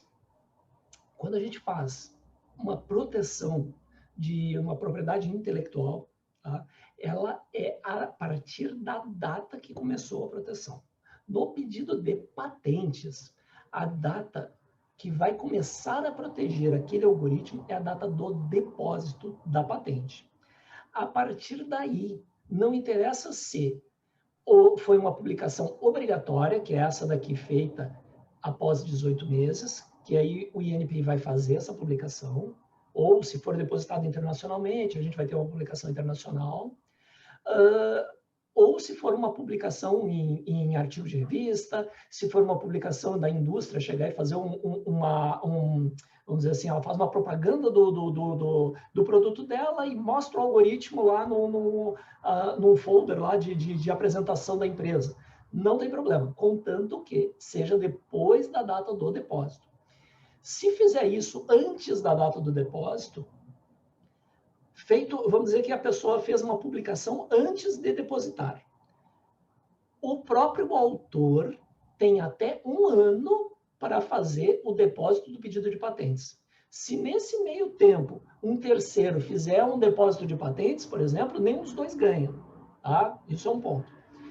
Segundo, se o autor fizer antes do depósito uma publicação e demorar mais que 1 ano, a própria publicação dele vai servir de anterioridade para indeferir a patente dele, desse algoritmo. Tá? Então, quer dizer, o marco principal é o depósito. A partir daí, qualquer um que copiar aquilo e implementar aquele algoritmo que não seja permitido pelo autor do depósito, pela empresa que é dona do depósito, ele corre o risco de estar infringindo a patente daquela pessoa que fez aquele depósito. Claro que, primeiro, isso aqui é um pedido de patente. A gente vai ter todo o trâmite para ele ser decidido. Uma das coisas, se a empresa que fez o depósito detectar que alguém está infringindo ela, faz uma notificação extrajudicial, né? E outra coisa, ela também pode pedir a antecipação do exame. Tá? É um trâmite que talvez tenha alguma complexidade e tudo mais, com certeza. Daí o pessoal do escritório, ou o próprio requerente mesmo, pode entender como é que é esse trâmite, mas pode pedir o exame prioritário, né? A priorização do exame, né? A antecipação desse exame, porque está sendo contrafeito, que seria a expressão correta, que seria o quê? Eu fiz um depósito da patente e eu detectei que um terceiro implementou aquele meu algoritmo e está ganhando dinheiro com aquilo. Em linhas gerais é isso, tá? E aí eu vou lá e notifico ele, olha, tu está ganhando dinheiro com um negócio que eu fiz e eu depositei. Aí ele vai dizer, não, eu fiz o meu aqui. Aí começa a ter essa parte da legislação. Eu primeiro preciso ganhar a minha patente, então eu preciso pedir para o INPI, acelera o meu exame, porque tem uma pessoa aqui, eu comprovo lá, eu tenho uma pessoa aqui que está me contrafazendo. Aí o INPI vai entender isso, vai aceitar ou não, aí é uma decisão, o INPI também tem essa autonomia, né? Tem que aceitar ou não, se as provas são suficientes. Vai lá, aceita. Bom, então tá, então o INPI vai antecipar esse exame, tá?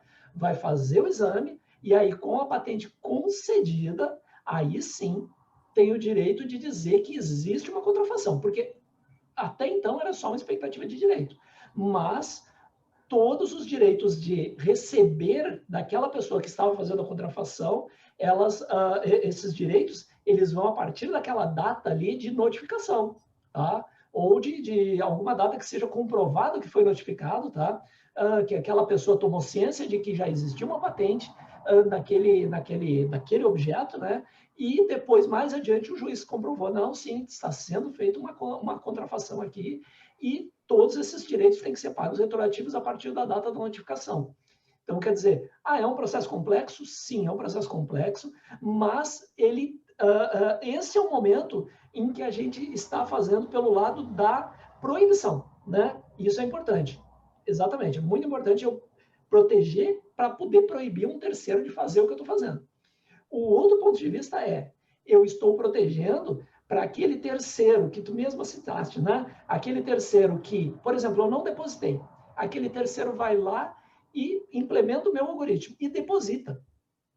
Como é que eu vou comprovar que o meu algoritmo nasceu antes do algoritmo dele que ele depositou? Ele deposita e ganha patente. E reclama que eu estou contrafazendo ele. Então, quer dizer, por isso a gente chama de proteção, né? Claro que proibir terceiros é interessante, mas eu proteger o meu ativo, o meu conhecimento de terceiros, que, claro, a gente confia em todo mundo, assim, que trabalha na empresa e tudo mais, mas pode ser uma pessoa que saiu da empresa, levou todo o conhecimento e depositou a patente. Tá? Então, quer dizer, por isso é importante os contratos, são importantes os contratos, e é importante o depósito de patente, porque depois pode ser muito complicado comprovar que quem inventou primeiro fui eu. Beleza? Daniel, até uma pergunta. Há algum prejuízo para a concessão da patente se eu já tiver publicado o meu algoritmo, o processo, né, em um artigo, em congresso de revista científica? Sim, esse é o que a gente chama de a proteção. No Brasil, tá? No Brasil tem um artigo da lei que diz que se o autor fez um depósito até um ano antes, fez uma publicação até um ano antes do depósito, esse depósito vai ser aceito e aquela publicação não vai ser utilizada como anterioridade que indeferiria o pedido. Se a pessoa fez uma publicação e 2 anos depois deposita a patente, a publicação dela vai servir de anterioridade e aquela patente vai ser indeferida. Tá? Em outros países, esse que a gente chama de período de graça, né? Esse artigo da lei, ele não existe. Então, quer dizer, é um risco se eu tenho a necessidade de outros mercados, né, para aquele pedido de patente. É importante eu primeiro depositar e depois fazer primeiro depositar e depois fazer as publicações, que é o que o pessoal da Europa, Estados Unidos faz. A proteção, né? A segurança da pessoa, né? A Marli Midori pergunta: a patente deve ser realizada no país que vai ser utilizado ou no país que é fabricado ou nos dois? Na verdade, assim, o pedido de patentes, tá?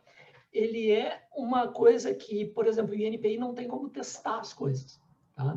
Então, o que acontece? O pedido de patentes, ele tem que ser feito, ele tem que ser o depósito, tá? Não o algoritmo. O algoritmo pode ser fabricado em qualquer lugar, né? Assim, não tem problema. Mas o pedido de patente, ele tem que ser depositado nos países onde a pessoa pretende explorar aquele conteúdo, aquele objeto. Tá? Por exemplo, o cara faz um monitor de cristal líquido, tá? Uma tela de cristal líquido. A Samsung, por exemplo, né? Um exemplo de fabricante desses, a Samsung ela deposita na Coreia do Sul e deposita no Japão, deposita nos Estados Unidos, deposita no Brasil. Em todos esses países, ela vai fazer o depósito dela de todas as tecnologias que ela quer, porque ela pretende explorar naquele país. Tá? Então, não sei se eu respondi exatamente a pergunta dela ali, mas a ideia é, se eu quero fazer um pedido de patente, onde eu tenho que pedir ele aonde eu vou explorar, porque ele acaba sendo muito caro se eu fizer ele em todo mundo sempre. Tá? E também outra coisa que é interessante, a gente tem que ver, não é tudo que eu vou fazer um pedido de patente, porque ele acaba sendo um processo caro. Então, eu tenho que fazer daquelas coisas, daqueles ativos ali que eu entenda que são principalmente aquilo que eu vou licenciar um dia, tá? Porque é muito importante, tipo, um pesquisador lá, ele vai ganhar pontos na CAPES lá para fazer um depósito de patente.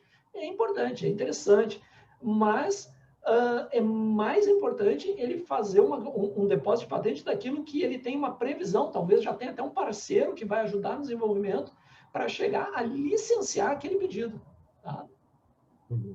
A Sara pergunta o seguinte: tendo a possibilidade de proteção do algoritmo e do método, qual a parte específica do software que não é patenteável no Brasil? Tá. Bom, uma coisa assim, para nós, quando traduz para um pedido de patentes, tá? O algoritmo, até a gente, na verdade, lá na reivindicação, lá, a gente vai pedir para trocar de algoritmo para processo ou método. Tá? Então, só a gente traduz o algoritmo em método. Isso é um ponto. Tá? Outra coisa, o método, então, o processo, né? O método, ele é a descrição de ele é o procedimento, né? A sequência de procedimentos de uma implementação de alguma coisa que vai ser implementado, pode ser em hardware, pode ser em software. E esse método, ele vai ser convertido, ele vai ter que fazer aquilo que eu falei um pouco antes lá, ele vai ter que ter um efeito técnico. Por exemplo, o método de processamento de imagem, que faça uma compressão de imagem melhor do que o JPEG ali. Tá? Ou diferente, não precisa nem ser muito melhor, é diferente, por exemplo. Ele faz uma compressão que aproveita tal área, que aproveita tal coisa. Né? Então, ele tem uma diferença. É essa diferença, essa parte do algoritmo, do método, né, que eu tenho que pedir a patente. O software em si mesmo é por direito autoral. Então, não existe uma parte do algoritmo ou uma parte do método que vai ser mais propícia ou menos propícia. Por exemplo, um cadastro de pessoas. Bom, um cadastro de pessoas é software. Tá? Ele tem a implementação, mas não tem um método que vai ser feito ali. Tá? Não existe um método de cadastrar. Pode até ter, né? Pode ter alguma coisa, mas não vai ser... Tem alguns métodos que são proibidos por lei. Método financeiro proibido por lei. Não interessa que ele tenha essa característica de efeito técnico.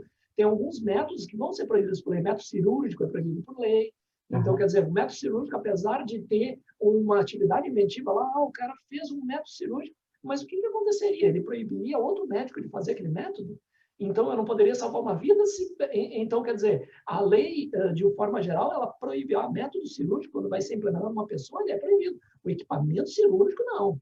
O equipamento que vai ter uma cirurgia lá, uma endoscopia, uma coisa assim, um equipamento importante para a cirurgia, ele pode ser patenteado o equipamento, o método de processamento daquela imagem pode ser patenteado, tá? Mas o método lá, quando vai mexer na pessoa, é proibido por lei. Tá? Ótimo. Muitos agradecimentos e elogios, viu, Daniel? Laércio, Valeu. a aula foi excelente. Edmila, nós vamos disponibilizar esses slides, tá? Então, uma pergunta que ela fez, assim que terminar aqui, eu já falo com o Daniel, ele coloca no nosso grupo, viu, Daniel? Já coloca no nosso grupo, eu disparo para vocês um e-mail. Só um pouquinho, rapidinho. Não foi essa a pergunta que eu fiz, não. Eu falei que eu gostaria de fazer uma pergunta. É bem rapidinho, prometo. Pode ficar à vontade. Daniel, você é examinador de patentes de software? Tem algum IPC que seria comum para todas elas, só para facilitar a minha busca? O G06F, por exemplo, esse seria comum para todas? Não, o que acontece? Bom, só para separar bem assim, né? Porque eu sou da área eu sou da DICEL, né? Que é a divisão que faz o exame de patentes, né? De eletrônica e de modo geral com computadores, alguma coisa desse tipo assim, tá? Aí o que acontece? Não teria, eu posso te dizer, o G06F é uma que sim, é bem propícia. Mas, por exemplo, eu tenho um equipamento médico onde foi feito um algoritmo dentro desse equipamento médico lá e ele foi classificado mais a ver com o algoritmo que tem a ver com aquela parte médica. Ele pode cair lá numa outra área. Então, quer dizer, ele vai cair numa outra classificação, tá? Então, na verdade, eu vou te dizer assim, eu tenho muitos pedidos de patente que eu não tenho nem como te dizer se eles foram implementados em software. Eu simplesmente leio eles, é um algoritmo. É um processo, né? É um processo, ele está lá definido como um processo, e claro que o G06F vai ser uma boa opção, o G19, eu não me lembro se ele, de vez em quando aparece, eu não me lembro se ele é um que até não está mais até, mas tem alguns, né, que vão ser o G06, o G, né, a cadeira, o principal, a classe, né, a G, é a que vai concentrar mais. Mas, da mesma forma como, por exemplo, patentes verdes, por exemplo, pode permear todas as classificações, né? Essa parte de desenvolvimento em software, porque o que acontece? Em qual área, a pergunta principal é, em qual área a gente não consegue ver um processo, por exemplo, um método, né? Para mim, todas as áreas, talvez MU não, mas todas as áreas vão ter processos.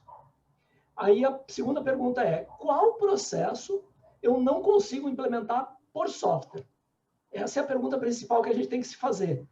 Porque eu não consigo enxergar nenhum processo, claro, um processo de fazer uma patente que eu acho que é processo de montagem de um móvel que você compra pela internet. Daí não tem como fazer o computador montar um móvel para você, né? Mas... Exatamente. Não, mas o processo, sim. Só que ele vai ser comandado por equipamentos. Né? Então, quer dizer, o processo em si, ele pode ser implementado, e normalmente até tá? Porque o que acontece? Eu tenho um processo, o controle do processo, ele vai estar implementado em software. Os hardwares que vão implementar a parte externa é que não vão estar. Tá? Então, quer dizer, o método em si, o processo em si, ele pode ser implementado em software. Agora, os hardwares que vão fazer essa implementação, eles podem estar externos a esse controlador. Então, por exemplo, dentro de um microcontrolador, um controlador, eu posso ter lá todo um controle para controlar N máquinas que vão construir talvez um pedaço do móvel desse. Não, eu digo, o móvel todo não, como tu mesmo disseste, né? É muito complicado. Claro, o método talvez é muito mais propício a ser feito por pessoas e tudo mais, né? Mas o controle desse método, ele pode estar implementado em software e não vai estar descrito isso lá no pedido de patentes. Tá? Então, quer dizer, eu não tenho nem como isolar muito isso do que é um pedido em software. Não tem muito isso, a menos que o cara escreva mesmo, tá? Tá. Outra pergunta também, bem rapidinho. Se as patentes vindas de Facebook, Uber, Google, que você comentou, já vi algumas sendo deferidas sem cair no 7.1, eles estão sendo examinados pelo NPI ou é via PPH mesmo? Não, por exemplo, o PPH mesmo, ele entra para a gente no exame, tá? Eu já peguei vários assim, e o PPH, ele entra da mesma forma como o exame normal. Vocês fazem o exame? Exatamente, não, todo examinado exatamente igual. O que acontece? A mesma coisa o 623, eu acho que, não sei se já saiu o 623, mas o 621, o 622 também, né, que tu deves conhecer, né, são despachos que foram feitos para tentar acelerar, né, e a gente reduzir o backlog. Mas todos eles entram no mesmo trâmite. Eles vão entrar, por exemplo, o 621... muito direto, né? Só que ele fica mais rápido, tá? Ele, na verdade, o 621, por exemplo, ele elimina uma etapa que a gente acabava fazendo de forma indireta antes. A gente meio que fazia o exame e aí o cara vinha com um pedido dele já deferido de outro país e a gente acabava olhando, realmente, não tem acréscimo de matéria, tá tudo direitinho, então vou deferir. O que o 621 veio para fazer? Ele veio para pular essa etapa, né? Mas o exame continua o mesmo. A gente pode colocar novas anterioridades e o PPH também, a mesma coisa. Ele vem com o exame já concedido lá nos Estados Unidos, ou Japão, ou alguns PPHs que existem, né? Ele vem com o exame já concedido, com o pedido já concedido, mas ele cai na minha mesa aqui, né? Da mesma forma que os outros. E só acredito que ele é prioritário, né? Ele entra como prioritário, mas é o mesmo procedimento. Tá, beleza, obrigada. Gente, pelo avançado da hora, nós teríamos mais 2 perguntas e o Ademir, eu procurei você aqui, Ademir, e eu vi que você levantou a mão, mas já se abaixou, desistiu. Você teria alguma pergunta? Não fui eu que abaixei, não. Não? Não, então é que não aparece mais a mão levantada. Você gostaria de fazer alguma pergunta? Não. A minha pergunta são 2 perguntinhas, acho que acredito que sejam rápidas. Bom, primeiro, parabéns, Daniel, porque eu já participei desse curso pelo próprio NPI, lá presencialmente no prédio do NPI, mas acho que cada vez que se apresenta e se a gente participa disso, agrega alguma informação nova. Até porque tem informação aqui que tem muitos detalhes que só a vivência no contexto que você acaba assimilando. 2 perguntinhas. É claro que uma pessoa vai fazer pedido de patente, pode até que tenha algum maluco, de algo que não produz um efeito melhor daquilo que já existe para a mesma aplicação. Mas o NPI entra no mérito disso se o que está sendo pedido resolve um problema melhor ou pior do que já está sendo resolvido por outro método. Ele entra no mérito, apesar de ser um método novo, ele entra no mérito disso, se é pior ou melhor? Olha, o que acontece? A gente, quando vai fazer o exame, a gente acaba não entrando nesse mérito, né? Porque a pessoa, quando ela vai fazer o pedido dela, ela sempre vai se comparar com outro que era pior, em princípio, né? Então, ela não vai se comparar assim com um que tem... porque também, senão... por exemplo, eu tenho um processamento de imagem, mas por que o seu é melhor? Porque ele gasta menos memória. Mas então, quer dizer, o outro processamento de imagem ele é muito mais eficiente. Mas o meu gasta menos memória, que eu tenho menos dinheiro para comprar memória para um equipamento pequenininho. Então, quer dizer, sempre vai ter uma melhoria em algum lugar, né? Pode ser, talvez até uma pioria em algum momento, assim, né? Mas a gente não acaba não entrando de forma mais forte nesse princípio. Mas, vamos dizer assim, quando a gente vai fazer, a gente vê se tem alguma inovação.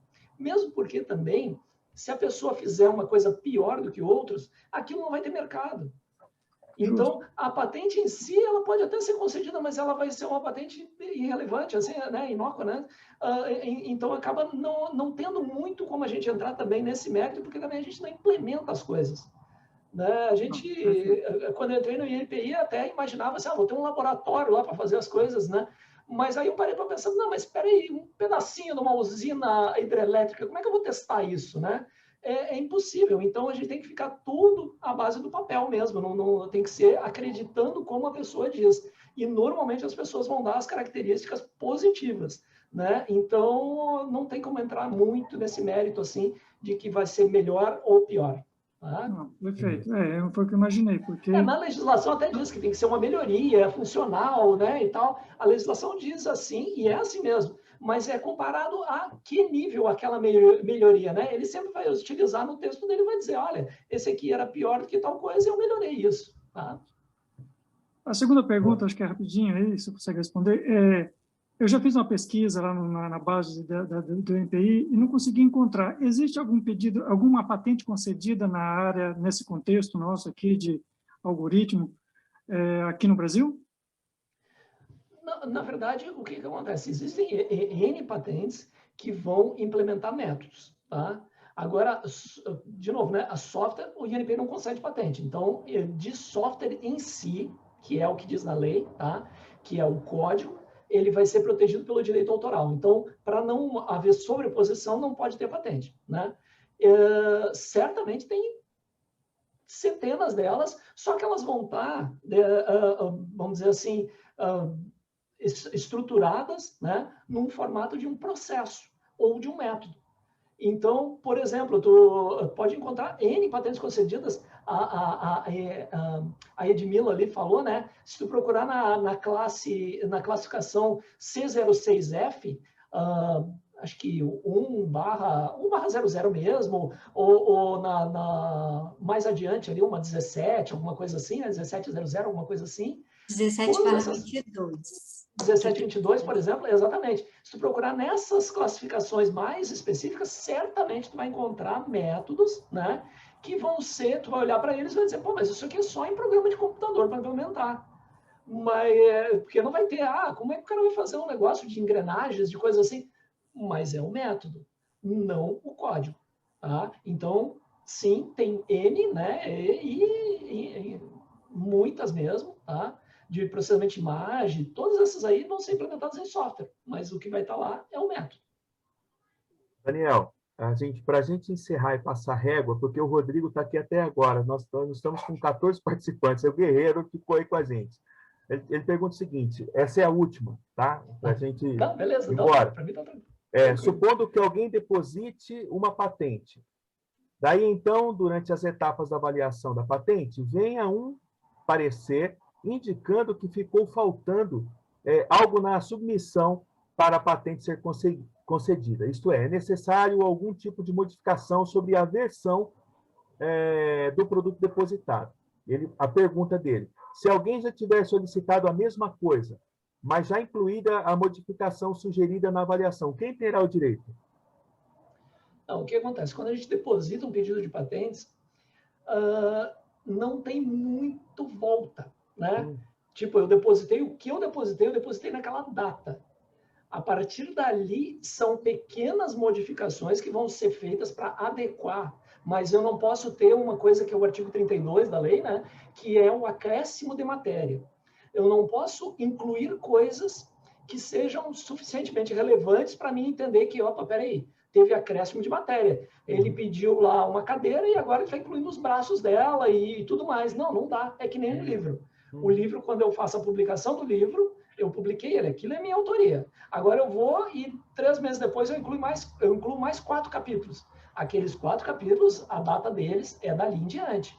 Na patente eu não tenho como agregar coisas, então eu não vou poder proteger mais coisas. Então eu não posso ter acréscimo de matéria. Então, quer dizer, não aconteceria essa situação que ele falou. Uma pessoa entraria com outro pedido de patente e poderia ganhar outra patente com outra situação. Beleza. Gente, então, Daniel, cara, Deus te abençoe. Realmente foi uma aula. Se você acompanhou o chat aí, tem dezenas de elogios. Parabéns. Todo mundo ficou, assim, muito satisfeito com a aula que você deu. Realmente, como o Paulo disse no início, né?